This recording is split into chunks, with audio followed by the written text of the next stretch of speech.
ਮੇਰਾ ਪਤੀ ਵਿਦੇਸ਼ ਵਿੱਚ ਰਹਿੰਦਾ ਸੀ। ਮੈਂ ਅਤੇ ਮੇਰੀ ਸੱਸ ਘਰ ਵਿੱਚ ਇਕੱਲੇ ਰਹਿੰਦੇ ਸੀ। ਮੇਰੀ ਸੱਸ ਵਿਧਵਾ ਸੀ। ਉਹ ਰੋਜ਼ਾਨਾ ਸ਼ਾਮ ਨੂੰ ਖਾਣਾ ਬਣਾ ਕੇ ਲੈ ਜਾਂਦੀ ਅਤੇ ਕਹਿੰਦੀ ਕਿ ਕਿਸੇ ਯਤੀਮ ਨੂੰ ਦੇ ਕੇ ਆਉਂਦੀ ਹਾਂ, ਤੁਹਾਡੇ ਸਹੁਰੇ ਨੂੰ ਪੁੰਨ ਮਿਲੇਗਾ। ਇੱਕ ਦਿਨ ਸੱਸ ਬੇਹੋਸ਼ ਹੋ ਗਈ ਅਤੇ ਡਾਕਟਰ ਨੂੰ ਵਿਖਾਇਆ ਤਾਂ ਡਾਕਟਰ ਕਹਿੰਦੀ ਕਿ ਤੁਹਾਡੀ ਸੱਸ ਪ੍ਰੈਗਨੈਂਟ ਹੈ। ਮੈਂ ਸੱਸ ਨੂੰ ਕੁਝ ਨਹੀਂ ਦੱਸਿਆ ਅਤੇ ਅਗਲੇ ਦਿਨ ਸੱਸ ਦਾ ਪਿੱਛਾ ਕੀਤਾ ਤਾਂ ਸੱਸ ਇੱਕ ਪੁਰਾਣੇ ਘਰ ਵਿੱਚ ਗਈ।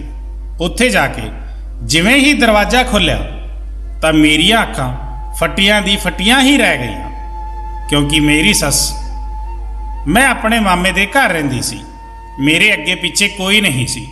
ਜੋ ਪਹਿਲਾ ਰਿਸ਼ਤਾ ਮੇਰੇ ਲਈ ਆਇਆ, ਮਾਮੇ ਨੇ ਉਸ ਲਈ ਹਾਂ ਕਰ ਦਿੱਤੀ ਅਤੇ ਮੈਨੂੰ ਆਪਣੇ ਘਰੋਂ ਵਿਦਾ ਕਰ ਦਿੱਤਾ, ਕਿਉਂਕਿ ਉਹਨਾਂ ਦੀ ਆਪਣੀ ਵੀ ਬੇਟੀਆਂ ਵਿਆਹ ਲਈ ਤਿਆਰ ਬੈਠੀਆਂ ਸਨ। ਝਟਪਟ ਮੇਰਾ ਵਿਆਹ ਨਿਬੇੜ ਦਿੱਤਾ। ਮੈਂ ਉਹਨਾਂ ਦੀ ਬੇਟੀਆਂ ਨਾਲੋਂ ਜ਼ਿਆਦਾ ਖੂਬਸੂਰਤ ਸੀ, ਇਸ ਲਈ ਮਾਮੀ ਨੂੰ ਇਹ ਖੌਫ ਸੀ ਕਿ ਕਿਤੇ ਚੰਗਾ ਰਿਸ਼ਤਾ ਮੇਰੇ ਲਈ ਨਾ ਆ ਜਾਵੇ। ਇਸ ਲਈ ਮੇਰੇ ਲਈ ਜਦੋਂ ਜੋਗਿੰਦਰ ਦਾ ਰਿਸ਼ਤਾ ਆਇਆ ਤਾਂ ਮਾਮੀ ਨੇ ਮਾਮੇ ਦੇ ਕੰਨ ਭਰੇ ਅਤੇ ਕਾਲੀ ਕਾਲੀ 'ਚ ਮੇਰਾ ਵਿਆਹ ਕਰਵਾ ਦਿੱਤਾ, ਜਿਵੇਂ ਮੈਂ ਘਰ ਤੋਂ ਭੱਜ ਜਾਵਾਂਗੀ। ਪਰ ਮੇਰੀ ਕਿਸਮਤ ਚੰਗੀ ਸੀ ਕਿ ਮੈਨੂੰ ਇੰਨਾ ਚੰਗਾ ਪਤੀ ਮਿਲਿਆ। ਮੇਰਾ ਪਤੀ ਬਹੁਤ ਜ਼ਿਆਦਾ ਅਮੀਰ ਨਹੀਂ ਸੀ। ਮੇਰਾ ਵਿਆਹ ਹੁੰਦੇ ਹੀ ਪੈਸਿਆਂ ਦੀ ਕਮੀ ਦਾ ਸਾਹਮਣਾ ਕਰਨਾ ਪੈ ਗਿਆ ਸੀ ਉਹਨਾਂ ਨੂੰ, ਕਿਉਂਕਿ ਸਾਡੇ ਵਿਆਹ ਵਿੱਚ ਚੰਗਾ ਖਾਸਾ ਖਰਚਾ ਹੋ ਗਿਆ ਸੀ। ਮੇਰੇ ਪਤੀ ਨੇ ਵਿਆਹ ਚੰਗੇ ਤਰੀਕੇ ਨਾਲ ਕਰਨ ਲਈ ਕਾਫੀ ਕਰਜ਼ਾ ਲੈ ਲਿਆ ਸੀ। ਇਸ ਲਈ ਉਹ ਕਰਜ਼ਾ ਲਾਉਣ ਲਈ ਉਹਨਾਂ ਨੂੰ ਵਿਦੇਸ਼ ਜਾਣਾ ਪਿਆ ਤਾਂ ਕਿ ਉਹ ਕੁਝ ਪੈਸੇ ਕਮਾ ਕੇ ਲੈ ਆਵੇ। ਕਰਜ਼ਾ ਵੀ ਉਤਰ ਜਾਵੇਗਾ ਅਤੇ ਸਾਡਾ ਗੁਜ਼ਾਰਾ ਵੀ ਚੰਗੇ ਤਰੀਕੇ ਨਾਲ ਹੋ ਜਾਵੇਗਾ। ਉਹਨਾਂ ਨੇ ਕਾਗਜ਼ਾਤ ਪਹਿਲਾਂ ਤੋਂ ਹੀ ਬਣਾਏ ਹੋਏ ਸਨ। ਇਸ ਲਈ ਉਹ ਕਮਾਈ ਕਰਨ ਦੁਬਈ ਚਲੇ ਗਏ, ਜਿੱਥੇ ਉਹਨਾਂ ਨੂੰ ਮਿਹਨਤ ਮਜ਼ਦੂਰੀ ਕਰਨੀ ਸੀ। ਹਾਲੇ ਸਾਡੇ ਵਿਆਹ ਨੂੰ 2 ਮਹੀਨੇ ਹੀ ਹੋਏ ਸਨ ਕਿ ਮੇਰਾ ਪਤੀ ਵਿਦੇਸ਼ ਚਲਾ ਗਿਆ ਅਤੇ ਮੈਨੂੰ ਬਹੁਤ ਅਫਸੋਸ ਹੋ ਰਿਹਾ ਸੀ। ਮੈਂ ਆਪਣੇ ਪਤੀ ਨਾਲ ਜ਼ਿਆਦਾ ਵਕਤ ਨਹੀਂ ਗੁਜ਼ਾਰਿਆ ਸੀ। ਜੋਗਿੰਦਰ ਨੇ ਮੈਨੂੰ ਕਿਹਾ ਕਿ ਮੈਂ ਜਲਦੀ ਵਾਪਸ ਆ ਜਾਵਾਂਗਾ, ਥੋੜਾ ਜਿਹਾ ਧੀਰਜ ਰੱਖਣਾ। ਪੈਸਿਆਂ ਦੀ ਪਰੇਸ਼ਾਨੀ ਬਹੁਤ ਜ਼ਿਆਦਾ ਹੈ। ਸਿਰਫ ਵਿਆਹ ਹੀ ਨਹੀਂ, ਆਪਣਾ ਘਰ ਬਣਾਉਣ ਲਈ ਵੀ ਕੋਸ਼ਿਸ਼ ਕਰ ਰਿਹਾ ਹਾਂ, ਕਿਉਂਕਿ ਹੁਣੇ ਅਸੀਂ ਕਿਰਾਏ ਦੇ ਘਰ ਵਿੱਚ ਰਹਿੰਦੇ ਹਾਂ। ਕੀ ਤੂੰ ਨਹੀਂ ਚਾਹੁੰਦੀ ਕਿ ਸਾਡਾ ਆਪਣਾ ਘਰ ਹੋਵੇ? ਇਸ ਤਰ੍ਹਾਂ ਦੀਆਂ ਗੱਲਾਂ ਕਰਕੇ ਜੋਗਿੰਦਰ ਨੇ ਮੇਰੀ ਉਦਾਸੀ ਨੂੰ ਦੂਰ ਕਰਨ ਦੀ ਕੋਸ਼ਿਸ਼ ਕੀਤੀ, ਕਿਉਂਕਿ ਉਹਨਾਂ ਦੇ ਜਾਣ ਦੀ ਖਬਰ ਸੁਣ ਕੇ ਮੈਂ ਕਾਫੀ ਦਿਨਾਂ ਤੋਂ ਉਦਾਸ ਸੀ। ਫਿਰ ਮੈਂ ਸੋਚਿਆ ਕਿ ਉਹ ਠੀਕ ਹੀ ਕਹਿ ਰਹੇ ਹਨ, ਮੈਨੂੰ ਥੋੜਾ ਜਿਹਾ ਇੰਤਜ਼ਾਰ ਕਰਨਾ ਹੋਵੇਗਾ। ਇਸ ਦੇ ਬਾਅਦ ਜਦੋਂ ਸਾਡੀ ਆਰਥਿਕ ਹਾਲਤ ਠੀਕ ਹੋ ਜਾਵੇਗੀ ਤਾਂ ਅਸੀਂ ਇੱਕ ਖੁਸ਼ਹਾਲ ਜ਼ਿੰਦਗੀ ਦੀ ਸ਼ੁਰੂਆਤ ਕਰਾਂਗੇ। ਆਪਣੇ ਪਤੀ ਨੂੰ ਤਾਂ ਮੈਂ ਆਪਣੇ ਦੇਸ਼ ਤੋਂ ਵਿਦਾ ਕਰ ਦਿੱਤਾ ਸੀ, ਪਰ ਹੁਣ ਇਸ ਘਰ ਵਿੱਚ ਮੈਂ ਅਤੇ ਮੇਰੀ ਸੱਸ ਹੀ ਰਹਿ ਗਏ ਸਨ। ਇਸ ਥੋੜੇ ਜਿਹੇ ਸਮੇਂ ਵਿੱਚ ਮੇਰੀ ਸੱਸ ਨਾਲ ਮੇਰੀ ਜ਼ਿਆਦਾ ਗੱਲਬਾਤ ਨਹੀਂ ਹੋਈ ਸੀ, ਕਿਉਂਕਿ ਮੈਨੂੰ ਪਤਾ ਸੀ ਕਿ ਮੇਰੇ ਕੋਲ ਆਪਣੇ ਪਤੀ ਨਾਲ ਵਕਤ ਗੁਜ਼ਾਰਨ ਲਈ ਬਹੁਤ ਘੱਟ ਵਕਤ ਹੈ।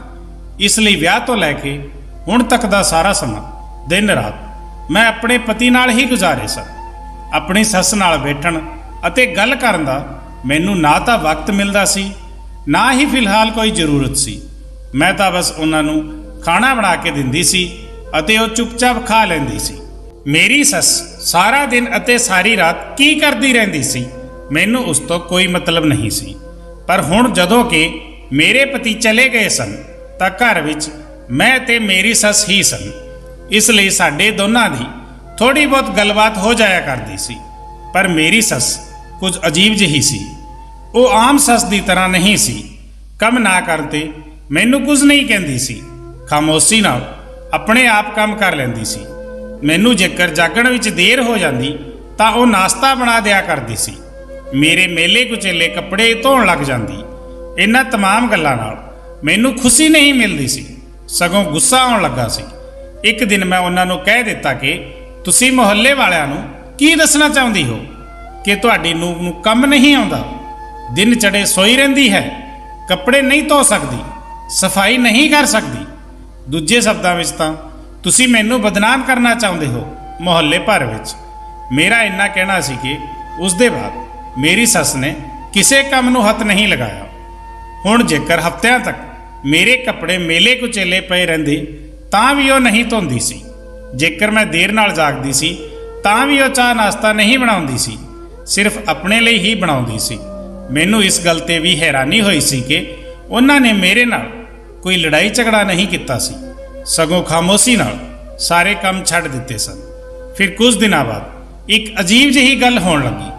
ਮੈਂ ਜਦੋਂ ਵੀ ਖਾਣਾ ਬਣਾਉਂਦੀ ਤਾਂ ਉਹ ਮੈਨੂੰ ਕਹਿੰਦੀ ਕਿ ਇੱਕ ਆਦਮੀ ਦਾ ਖਾਣਾ ਜ਼ਿਆਦਾ ਬਣਾ ਦੇਣਾ। ਮੈਂ ਪੁੱਛਿਆ ਕਿ ਘਰ ਵਿੱਚ ਤਾਂ ਸਿਰਫ ਅਸੀਂ ਦੋਨੇ ਹੀ ਹਾਂ, ਤਾਂ ਫਿਰ 3 ਆਦਮੀਆਂ ਦਾ ਖਾਣਾ ਕਿਉਂ? ਤਾਂ ਉਹਨਾਂ ਨੇ ਜਵਾਬ ਦਿੱਤਾ ਕਿ ਤੇਰਾ ਸਹੁਰਾ ਜਿੰਦਾ ਨਹੀਂ ਹੈ, ਇਸ ਲਈ ਮੈਂ ਉਹਨਾਂ ਦਾ ਖਾਣਾ ਕਿਸੇ ਗਰੀਬ ਨੂੰ ਦੇਵਾਂਗੀ ਤਾਂ ਕਿ ਉਹਨਾਂ ਨੂੰ ਪੁੰਨ ਮਿਲੇ। ਆਪਣੀ ਸੱਸ ਦੀ ਇਹ ਗੱਲ ਸੁਣ ਕੇ ਮੈਨੂੰ ਹੈਰਤ ਹੋਈ ਕਿ ਕਿਉਂਕਿ ਅੱਜ ਤੋਂ ਪਹਿਲਾਂ ਉਹਨਾਂ ਨੇ ਕਦੇ ਇਸ ਗੱਲ ਦਾ ਜ਼ਿਕਰ ਵੀ ਨਹੀਂ ਕੀਤਾ ਸੀ।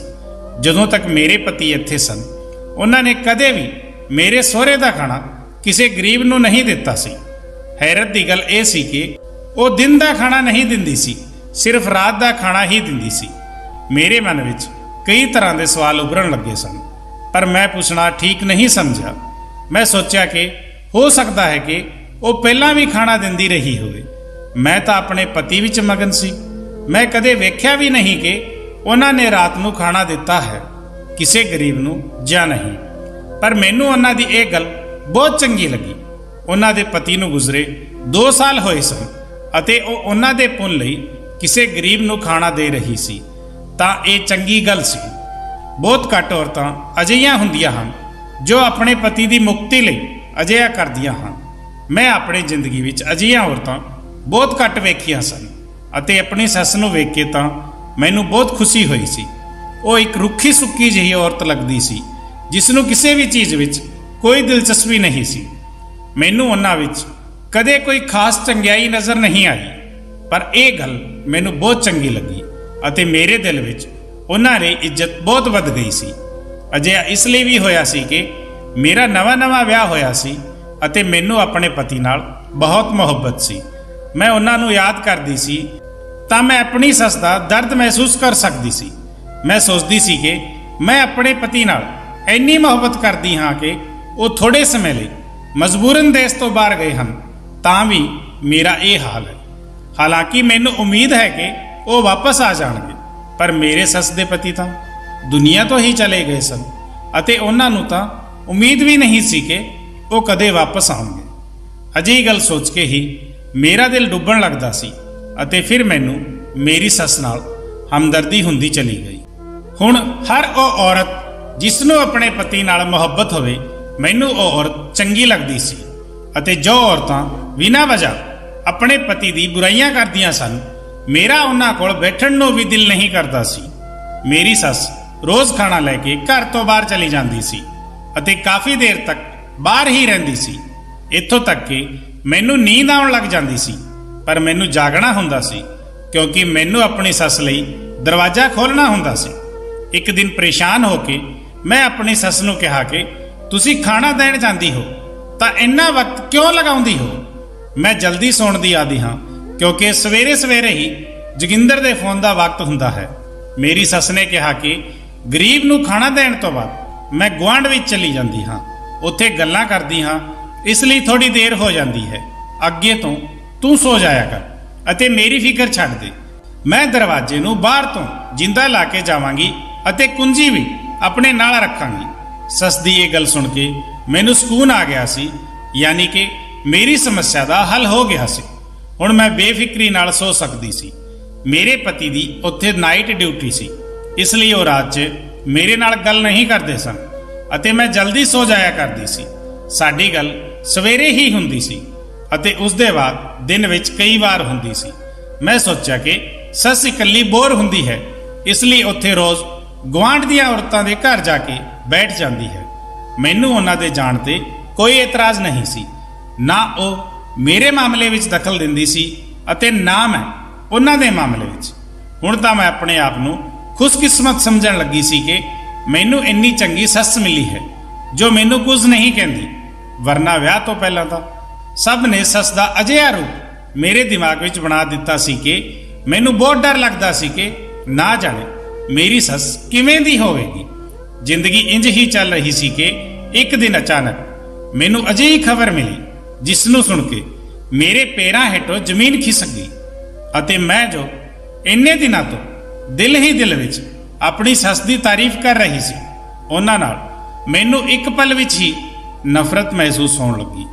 ਵਾਸਤਵ ਵਿੱਚ ਮੇਰੀ ਭੋਲੀ ਭਾਲੀ ਦਿਖਣ ਵਾਲੀ ਸੱਸ ਅੰਦਰ ਤੋਂ ਇੰਨੀ ਸਾਤਰ ਹੋਵੇਗੀ ਮੈਨੂੰ ਪਤਾ ਵੀ ਨਹੀਂ ਸੀ। ਮੈਂ ਤਾਂ ਉਹਨਾਂ ਨੂੰ ਇਸ ਕਦਰ ਮਾਸੂਮ ਸਮਝ ਰਹੀ ਸੀ ਕਿ ਜਿਵੇਂ ਉਹ ਪਾਪਾਂ ਤੋਂ ਬਿਲਕੁਲ ਦੂਰ ਰਹਿਣ ਵਾਲੀ ਔਰਤ ਹੈ। ਪਰ ਮੈਨੂੰ ਨਹੀਂ ਪਤਾ ਸੀ ਕਿ ਉਹਨਾਂ ਨੇ ਚੰਗਿਆਈ ਦੀ ਚਾਦਰ ਓढ़ ਰੱਖੀ ਸੀ ਅਤੇ ਜੋ ਹਕੀਕਤ ਹੈ ਉਹ ਇਸ ਦੇ ਬਿਲਕੁਲ ਵਿਪਰੀਤ ਸੀ, ਅਤੇ ਉਹ ਵੀ ਬਹੁਤ ਹੀ ਖੌਫਨਾਕ। ਇਹ ਸਭ ਕਿਵੇਂ ਹੋ ਸਕਦਾ ਹੈ? ਮੈਨੂੰ ਵਿਸ਼ਵਾਸ ਨਹੀਂ ਹੋ ਰਿਹਾ ਸੀ।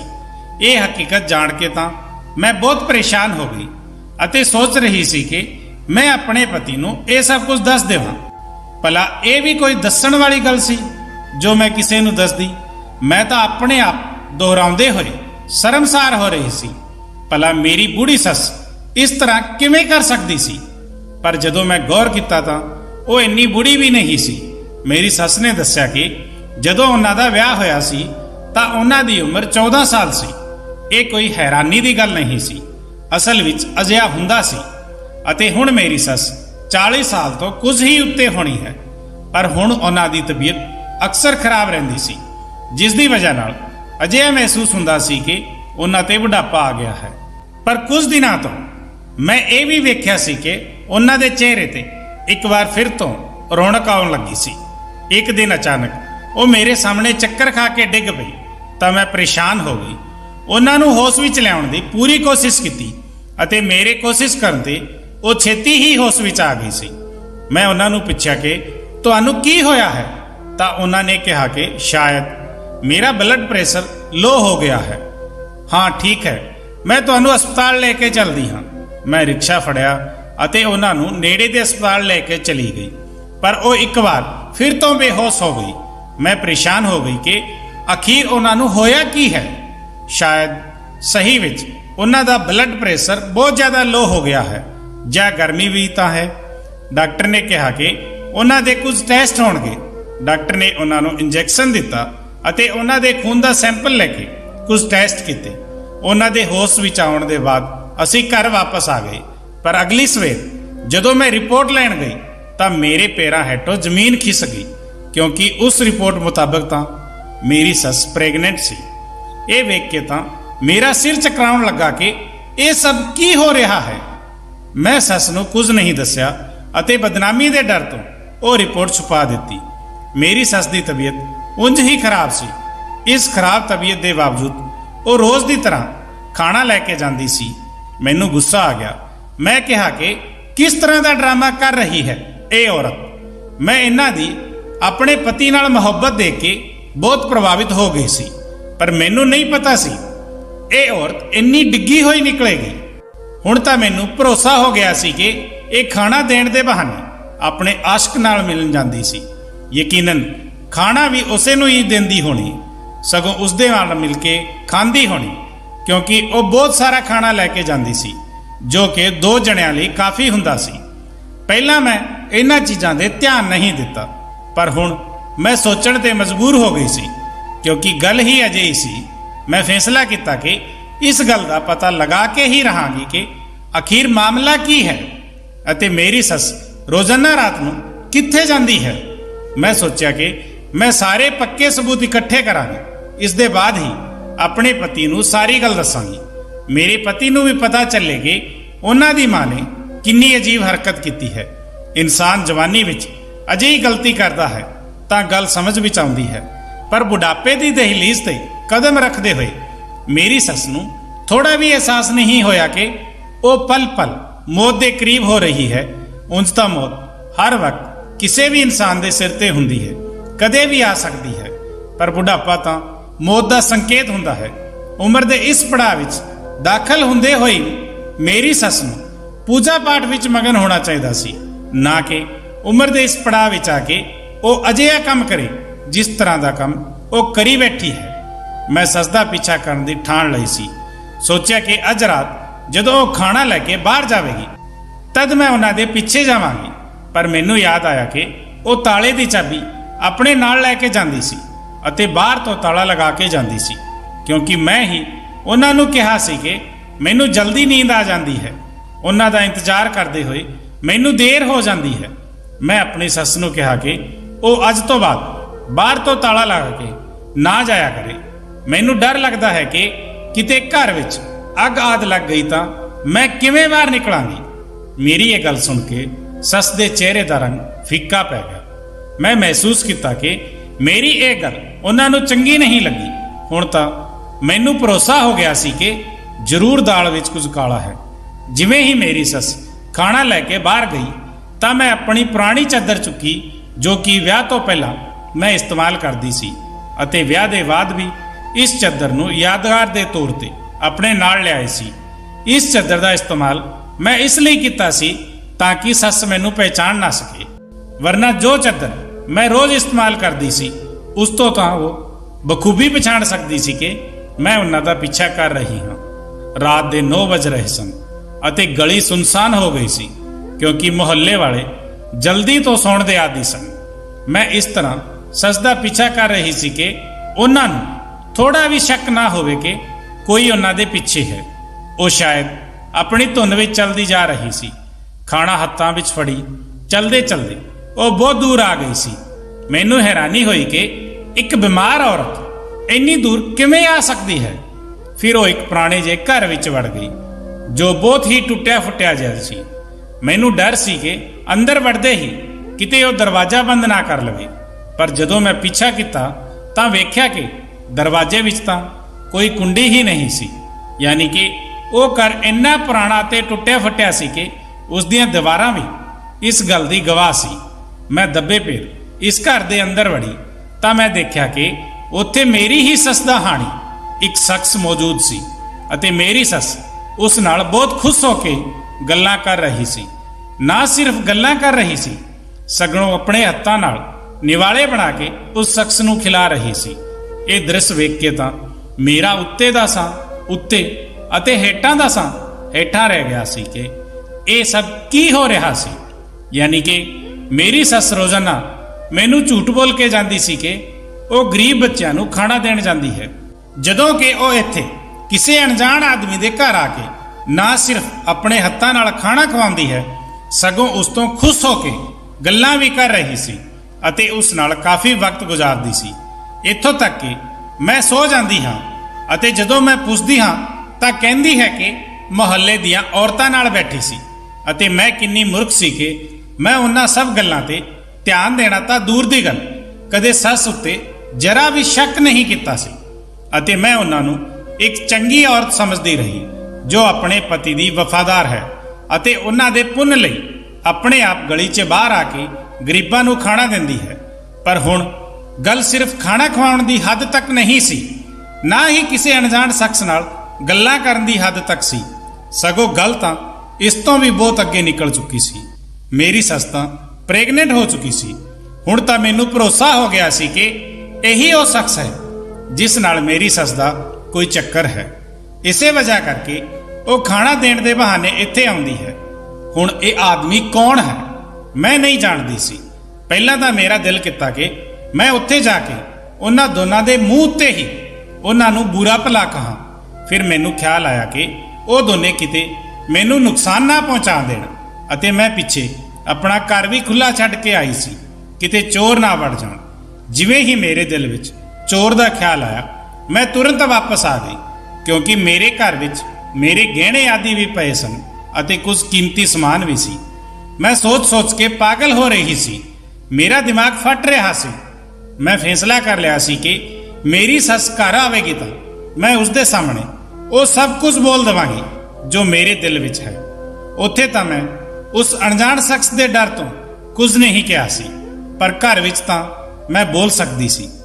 ਜਿਵੇਂ ਹੀ ਮੇਰੀ ਸੱਸ ਵਾਪਸ ਆਈ ਤਾਂ ਮੈਨੂੰ ਜਾਗਦਾ ਵੇਖ ਕੇ ਥੋੜੀ ਚੌਂਕ ਜਿਹੀ ਗਈ ਅਤੇ ਪੁੱਛਿਆ ਕਿ ਤੂੰ ਹਾਲੇ ਤੱਕ ਸੋਈ ਨਹੀਂ। ਮੈਂ ਵੀ ਗੁੱਸੇ ਵਿੱਚ ਆ ਗਈ ਅਤੇ ਕਿਹਾ ਕਿ ਜਿਸ ਔਰਤ ਦੀ ਸੱਸ ਇੰਨੀ ਬਦ ਕਿਰਦਾਰ ਹੋ ਸਕਦੀ ਹੈ, ਉਹਨਾਂ ਨੂੰ ਭਲਾ ਨੀਂਦ ਕਿਵੇਂ ਆਵੇਗੀ। ਮੇਰੀ ਗੱਲ ਸੁਣ ਕੇ ਤਾਂ ਮੇਰੀ ਸੱਸ ਹੈਰਾਨ ਹੋ ਕੇ ਮੈਨੂੰ ਦੇਖਣ ਲੱਗੀ। ਤਾਂ ਮੈਂ ਕਿਹਾ ਕਿ ਮੈਨੂੰ ਇਸ ਤਰ੍ਹਾਂ ਨਾ ਵੇਖੋ, ਮੈਨੂੰ ਸਾਰੀ ਸੱਚਾਈ ਪਤਾ ਚੱਲ ਗਈ ਹੈ ਕਿ ਤੁਸੀਂ ਖਾਣਾ ਦੇਣ ਦੇ ਬਹਾਨੇ ਕਿੱਥੇ ਜਾਂਦੀ ਹੋ ਅਤੇ ਕਿਸ ਨਾਲ ਮਿਲਦੀ ਹੋ ਅਤੇ ਤੁਹਾਡੀ ਕੁੱਖ ਵਿੱਚ ਕਿਸ ਦਾ ਪਾਪ ਪਲ ਰਿਹਾ ਹੈ। ਮੇਰੀ ਸੱਸ ਨੇ ਮੈਨੂੰ ਕਿਹਾ ਕਿ ਮੈਂ ਕੀ ਬੋਲ ਰਹੀ ਹਾਂ, ਤਾਂ ਮੈਂ ਉਹਨਾਂ ਦੀ ਮੈਡੀਕਲ ਰਿਪੋਰਟ ਉਹਨਾਂ ਦੇ ਮੂੰਹ ਤੇ ਮਾਰਦੇ ਹੋਏ ਕਿਹਾ, ਇਹ ਸਭ ਮੈਂ ਬਿਨਾਂ ਵਜ੍ਹਾ ਨਹੀਂ ਕਹਿ ਰਹੀ ਹਾਂ। ਇਹ ਤੁਹਾਡੀ ਮੈਡੀਕਲ ਰਿਪੋਰਟ ਹੈ ਜਿਸ ਵਿੱਚ ਦੱਸਿਆ ਗਿਆ ਹੈ ਕਿ ਤੁਸੀਂ ਪ੍ਰੈਗਨੈਂਟ ਹੋ ਚੁੱਕੀ ਹੋ ਅਤੇ ਹੁਣੇ ਮੈਂ ਉਹ ਵੇਖ ਕੇ ਆਈ ਹਾਂ ਕਿ ਤੁਸੀਂ ਕਿਸ ਦਾ ਪਾਪ ਲਈ ਫਿਰ ਰਹੀ ਹੋ। ਸੱਸ ਨੇ ਉਹ ਰਿਪੋਰਟ ਚੁੱਕੀ ਅਤੇ ਮੈਨੂੰ ਕਿਹਾ ਕਿ ਅਜਿਹਾ ਕੁਝ ਨਹੀਂ ਹੈ, ਰਿਪੋਰਟ ਵਿੱਚ ਗਲਤ ਲਿਖਿਆ ਹੋਇਆ ਹੈ। ਮੈਂ ਕਿਹਾ ਕਿ ਜੇਕਰ ਰਿਪੋਰਟ ਗਲਤ ਹੈ ਤਾਂ ਮੈਂ ਭਰੋਸਾ ਵੀ ਕਰ ਲੈਂਦੀ, ਪਰ ਉਹ ਸ਼ਖਸ ਕੌਣ ਹੈ ਜਿਸ ਨਾਲ ਸਾਰੀ ਰਾਤ ਤੁਸੀਂ ਬੈਠ ਕੇ ਗੱਲਾਂ ਕਰਦੀ ਹੋ? ਆਪਣੇ ਪਤੀ ਲਈ ਪੁੰਨ ਦੇ ਕੰਮ ਦਾ ਨਾਂ ਲੈ ਕੇ ਕਿਸੇ ਹੋਰ ਸ਼ਖਸ ਕੋਲ ਜਾਂਦੇ ਹੋਏ ਤੁਹਾਨੂੰ ਸ਼ਰਮ ਨਹੀਂ ਆਉਂਦੀ? ਕੌਣ ਹੈ ਉਹ ਸ਼ਖਸ ਜਿਸ ਨਾਲ ਤੁਸੀਂ ਹੱਸ ਕੇ ਗੱਲਾਂ ਕਰ ਰਹੇ ਸੀ? ਤੁਹਾਨੂੰ ਅੰਦਾਜ਼ਾ ਵੀ ਹੈ ਕਿ ਤੁਸੀਂ ਮੇਰੇ ਪਤੀ ਦੀ ਇੱਜ਼ਤ ਨੂੰ ਮਿੱਟੀ ਵਿੱਚ ਮਿਲਾ ਕੇ ਰੱਖ ਦਿੱਤਾ ਹੈ।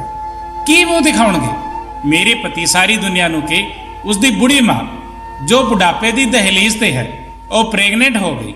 ਜੇਕਰ ਮੇਰਾ ਸਹੁਰਾ ਜਿੰਦਾ ਹੁੰਦੇ ਤਾਂ ਫਿਰ ਵੀ ਜ਼ਮਾਨਾ ਕੁਝ ਨਾ ਕਹਿੰਦਾ, ਥੋੜੀ ਬਹੁਤ ਗੱਲ ਹੁੰਦੀ ਅਤੇ ਫਿਰ ਸਭ ਚੁੱਪ ਹੋ ਜਾਂਦੇ ਕਿ ਕੋਈ ਅਣਉਚਿਤ ਗੱਲ ਤਾਂ ਨਹੀਂ ਹੈ। ਇਹ ਕਹਿ ਕੇ ਲੋਕ ਉਸ ਨੂੰ ਸਵੀਕਾਰ ਕਰ ਲੈਂਦੇ। ਪਰ ਜੇਕਰ ਦੁਨੀਆ ਮੇਰੇ ਪਤੀ ਤੋਂ ਸਵਾਲ ਕਰੇਗੀ ਤਾਂ ਉਹ ਜ਼ਮਾਨੇ ਵਿੱਚ ਕਿਸੇ ਨੂੰ ਮੂੰਹ ਵਿਖਾਉਣ ਦੇ ਕਾਬਿਲ ਨਹੀਂ ਰਹਿਣਗੇ। ਲੋਕਾਂ ਦੀ ਭੈਣ ਜਾਤੀ ਇਸ ਤਰ੍ਹਾਂ ਦੇ ਕੰਮ ਕਰਦੀ ਹੈ ਅਤੇ ਉਹਨਾਂ ਦੇ ਸਿਰ ਸ਼ਰਮ ਨਾਲ ਝੁਕ ਜਾਂਦੇ ਹਨ। ਪਰ ਇਹ ਪਹਿਲੀ ਵਾਰ ਹੈ ਕਿ ਇੱਕ ਜਵਾਨ ਮੁੰਡੇ ਦੀ ਮਾਂ ਨੇ ਇਸ ਤਰ੍ਹਾਂ ਦਾ ਕੰਮ ਕੀਤਾ ਹੈ। ਮੇਰੇ ਪਤੀ ਤਾਂ ਬਦਨਾਮੀ ਦੇ ਡਰ ਨਾਲ ਆਪਣੀ ਜਾਨ ਹੀ ਲੈ ਲੈਣਗੇ। ਮੈਂ ਆਪਣੇ ਦਿਲ ਦਾ ਸਾਰਾ ਪੜਾਸ ਸੱਸ ਦੇ ਸਾਹਮਣੇ ਕੱਢ ਦਿੱਤਾ ਤਾਂ ਉਹਨਾਂ ਨੇ ਕਿਹਾ ਕਿ ਤੂੰ ਗਲਤ ਸਮਝ ਰਹੀ ਹੈ, ਉਹ ਸ਼ਖਸ ਤਾਂ ਮੇਰਾ ਭਰਾ ਹੈ। ਉਸ ਨੂੰ ਕਿਸੇ ਨੇ ਗਲਤ ਡਕੈਤੀ ਕੇਸ ਵਿੱਚ ਫਸਾਇਆ ਸੀ, ਜਿਸ ਦੀ ਵਜ੍ਹਾ ਨਾਲ ਉਹ ਪੁਲਿਸ ਤੋਂ ਛੁਪ ਕੇ ਇਸ ਘਰ ਵਿੱਚ ਬੈਠਾ ਹੋਇਆ ਹੈ ਤੇ ਮੈਂ ਉਸ ਨੂੰ ਖਾਣਾ ਦੇਣ ਜਾਂਦੀ ਹਾਂ। ਮੈਂ ਮਜਬੂਰੀ ਵਿੱਚ ਤੇਰੇ ਨਾਲ ਝੂਠ ਬੋਲਿਆ ਸੀ ਕਿ ਤੂੰ ਕੀ ਸੋਚੇਗੀ ਕਿ ਮੈਂ ਕਿੱਥੇ ਜਾਂਦੀ ਹਾਂ, ਇਸ ਲਈ ਮੈਂ ਪੁੰਨ ਦਾ ਕੰਮ ਵਾਲੀ ਗੱਲ ਕੀਤੀ ਸੀ। ਮੇਰੀ ਸੱਸ ਝੂਠ ਤੇ ਝੂਠ ਬੋਲ ਰਹੀ ਸੀ। ਮੈਂ ਕਿਹਾ ਕਿ ਤੁਸੀਂ ਇੰਨਾ ਝੂਠ ਨਾ ਬੋਲੋ, ਇਹ ਰਿਪੋਰਟ ਬਿਲਕੁਲ ਸੱਚੀ ਹੈ ਅਤੇ ਉਹ ਆਦਮੀ ਤੁਹਾਡਾ ਭਰਾ ਨਹੀਂ ਹੈ। ਵਕਤ ਆਉਣ ਦੇ ਜ਼ਮਾਨੇ ਸਾਹਮਣੇ ਹਰ ਕੋਈ ਭੈਣ ਭਰਾ ਬਣ ਜਾਂਦਾ ਹੈ। ਆਪਣੇ ਇੰਨੇ ਵੱਡੇ ਭਰਾ ਨੂੰ ਕੋਈ ਵੀ ਔਰਤ ਆਪਣੇ ਹੱਥ ਨਾਲ ਨਿਵਾਲੇ ਬਣਾ ਕੇ ਨਹੀਂ ਖਵਾਉਂਦੀ। ਇਸ ਤਰ੍ਹਾਂ ਦੀਆਂ ਹਰਕਤਾਂ ਔਰਤ ਆਪਣੇ ਆਸ਼ਕ ਨਾਲ ਹੀ ਕਰਦੀ ਹੈ ਅਤੇ ਉਹ ਤੁਹਾਡਾ ਭਰਾ ਨਹੀਂ ਹੈ। ਇਹ ਗੱਲ ਮੈਨੂੰ ਪਤਾ ਹੈ। ਮੈਂ ਇੰਨੀ ਘੱਟ ਅਕਲ ਨਹੀਂ ਹਾਂ ਕਿ ਮੈਂ ਸਮਝ ਨਹੀਂ ਸਕਾਂਗੀ ਕਿ ਦੋ ਲੋਕਾਂ ਵਿੱਚ ਕਿਵੇਂ ਰਿਸ਼ਤਾ ਹੋ ਸਕਦਾ ਹੈ। ਹਾਂ ਠੀਕ ਹੈ, ਉਹ ਆਦਮੀ ਪੁਲਿਸ ਤੋਂ ਛੁਪ ਰਿਹਾ ਹੋਵੇਗਾ, ਪਰ ਉਹ ਤੁਹਾਡਾ ਭਰਾ ਨਹੀਂ ਹੈ, ਉਹ ਤੁਹਾਡਾ ਆਸ਼ਕ ਹੈ। ਮੈਂ ਆਪਣੀ ਧੁਨ ਵਿੱਚ ਨਾ ਜਾਣੇ ਕੀ ਬੋਲ ਰਹੀ ਸੀ ਕਿ ਮੇਰੇ ਫੋਨ ਦੀ ਘੰਟੀ ਵੱਜੀ ਅਤੇ ਉਸ ਫੋਨ ਨੂੰ ਸੁਣ ਕੇ ਤਾਂ ਮੇਰੇ ਸਿਰ ਤੇ ਆਸਮਾਨ ਡਿੱਗ ਪਿਆ ਅਤੇ ਮੈਂ ਹੈਰਤ ਨਾਲ ਆਪਣੀ ਸੱਸ ਵੱਲ ਵੇਖਿਆ ਅਤੇ ਮੇਰੇ ਹੱਥੋਂ ਮੋਬਾਈਲ ਛੁੱਟ ਗਿਆ। ਮੇਰੀ ਸੱਸ ਨੇ ਹੈਰਤ ਨਾਲ ਮੈਨੂੰ ਵੇਖਿਆ ਤੇ ਕਿਹਾ ਕਿ ਕਿਸ ਦਾ ਫੋਨ ਹੈ? ਕੀ ਹੋ ਗਿਆ? ਮੇਰਾ ਪੁੱਤ ਤਾਂ ਠੀਕ ਹੈ ਨਾ? ਦੱਸ ਤੂੰ ਇੰਨੀ ਹੈਰਾਨ ਕਿਉਂ ਹੋ ਗਈ? ਫੋਨ ਸੁਣਨ ਤੋਂ ਬਾਅਦ ਦੱਸੋ ਮੈਨੂੰ ਕਿਸ ਦਾ ਫੋਨ ਸੀ? ਮੈਂ ਸੱਸ ਨੂੰ ਕੁਝ ਨਹੀਂ ਕਿਹਾ ਅਤੇ ਕਮਰੇ ਵਿੱਚ ਆ ਗਈ ਅਤੇ ਆਪਣੇ ਆਪ ਨੂੰ ਕਮਰੇ ਵਿੱਚ ਬੰਦ ਕਰ ਦਿੱਤਾ ਅਤੇ ਫੁੱਟ ਕੇ ਰੋਣ ਲੱਗੀ।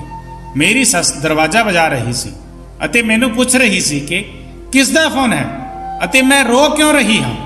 ਯਕੀਨਨ ਉਹ ਪਰੇਸ਼ਾਨ ਸੀ, ਪਰ ਮੈਂ ਆਪਣੀ ਸੱਸ ਨੂੰ ਕੀ ਦੱਸਦੀ ਕਿ ਫੋਨ ਉਸ ਲੈਬ ਤੋਂ ਆਇਆ ਸੀ ਜਿੱਥੇ ਮੈਂ ਆਪਣੀ ਸੱਸ ਦੇ ਟੈਸਟ ਕਰਵਾਏ ਸਨ ਅਤੇ ਲੈਬ ਵਾਲਾ ਸ਼ਖਸ ਮੈਨੂੰ ਕਹਿ ਰਿਹਾ ਸੀ ਕਿ ਨਾ ਇੱਕ ਹੋਣ ਦੀ ਵਜ੍ਹਾ ਨਾਲ ਟੈਸਟ ਵਿੱਚ ਗਲਤੀ ਹੋ ਗਈ। ਤੁਹਾਡੀ ਸੱਸ ਦੀ ਰਿਪੋਰਟ ਕਿਸੇ ਹੋਰ ਕੋਲ ਚਲੀ ਗਈ ਅਤੇ ਕਿਸੇ ਹੋਰ ਦੀ ਰਿਪੋਰਟ ਤੁਹਾਡੀ ਸੱਸ ਕੋਲ ਆ ਗਈ ਹੈ। ਜੋ ਰਿਪੋਰਟ ਤੁਹਾਡੇ ਕੋਲ ਆਈ ਹੈ ਉਹ ਇੱਕ ਨਵੇਂ ਵਿਆਹੇ ਜੋੜੇ ਦੀ ਹੈ ਜੋ ਤੁਹਾਡੇ ਸੱਸ ਦੇ ਨਾਂ ਦੀ ਹੈ ਅਤੇ ਉਹ ਪ੍ਰੈਗਨੈਂਟ ਵੀ ਹੈ ਅਤੇ ਤੁਹਾਡੀ ਸੱਸ ਦੀ ਰਿਪੋਰਟ ਮੇਰੇ ਕੋਲ ਹੈ ਅਤੇ ਇਸ ਰਿਪੋਰਟ ਮੁਤਾਬਿਕ ਤੁਹਾਡੀ ਸੱਸ ਨੂੰ ਕੈਂਸਰ ਹੈ। ਹੁਣ ਮੈਂ ਆਪਣੀ ਸੱਸ ਨੂੰ ਕੀ ਦੱਸਦੀ ਕਿ ਮੈਂ ਜੋ ਇੰਨੀ ਦੇਰ ਤੋਂ ਉਹਨਾਂ ਦੇ ਕਿਰਦਾਰ ਤੇ ਉਂਗਲ ਉਠਾ ਰਹੀ ਸੀ, ਉਹਨਾਂ ਕੋਲ ਤਾਂ ਜ਼ਿੰਦਗੀ ਵੀ ਬਹੁਤ ਘੱਟ ਬਚੀ ਸੀ। ਮੈਂ ਕਿਸ ਮੂੰਹ ਤੋਂ ਆਪਣੀ ਸੱਸ ਤੋਂ ਮਾਫੀ ਮੰਗਦੀ? ਅਖੀਰ ਮੈਂ ਦਰਵਾਜ਼ਾ ਖੋਲ੍ਹ ਦਿੱਤਾ ਅਤੇ ਆਪਣੀ ਸੱਸ ਦੇ ਗਲ ਲੱਗ ਕੇ ਫੁੱਟ ਕੇ ਰੋਣ ਲੱਗੀ ਅਤੇ ਉਹਨਾਂ ਨੂੰ ਸਾਰੀ ਹਕੀਕਤ ਦੱਸ ਦਿੱਤੀ। ਉਸ ਦਿਨ ਦੇ ਬਾਅਦ ਮੇਰੀ ਸੱਸ ਬਹੁਤ ਬਿਮਾਰ ਹੋ ਗਈ ਸੀ ਅਤੇ ਉਹਨਾਂ ਦੀਆਂ ਅੱਖਾਂ ਵਿੱਚ ਹਰ ਵਕਤ ਮੇਰੇ ਲਈ ਸ਼ਿਕਾਇਤ ਰਹਿੰਦੀ ਸੀ। ਉਹ ਸ਼ਖਸ ਸਹੀ ਵਿੱਚ ਮੇਰੀ ਸੱਸ ਦਾ ਭਰਾ ਸੀ ਜੋ ਪੁਲਿਸ ਤੋਂ ਛੁਪ ਰਿਹਾ ਸੀ। ਇੱਕ ਛੋਟੀ ਜਿਹੀ ਗਲਤਫਹਿਮੀ ਨੇ ਸਭ ਕੁਝ ਬਰਬਾਦ ਕਰਕੇ ਰੱਖ ਦਿੱਤਾ ਸੀ। ਮੇਰੀ ਸੱਸ ਕੁਝ ਮਹੀਨੇ ਬਾਅਦ ਇਸ ਦੁਨੀਆ ਤੋਂ ਹਮੇਸ਼ਾ ਲਈ ਚਲੀ ਗਈ ਸੀ। ਕਿਉਂਕਿ ਉਹਨਾਂ ਨੂੰ ਕੈਂਸਰ ਸੀ। ਪਰ ਮੈਂ ਕਦੇ ਵੀ ਆਪਣੇ ਆਪ ਨੂੰ ਮਾਫ ਨਹੀਂ ਕਰ ਪਾਵਾਂਗੀ ਕਿ ਮੈਂ ਉਹਨਾਂ ਨੂੰ ਇੰਨਾ ਕੁਝ ਕਿਹਾ ਸੀ।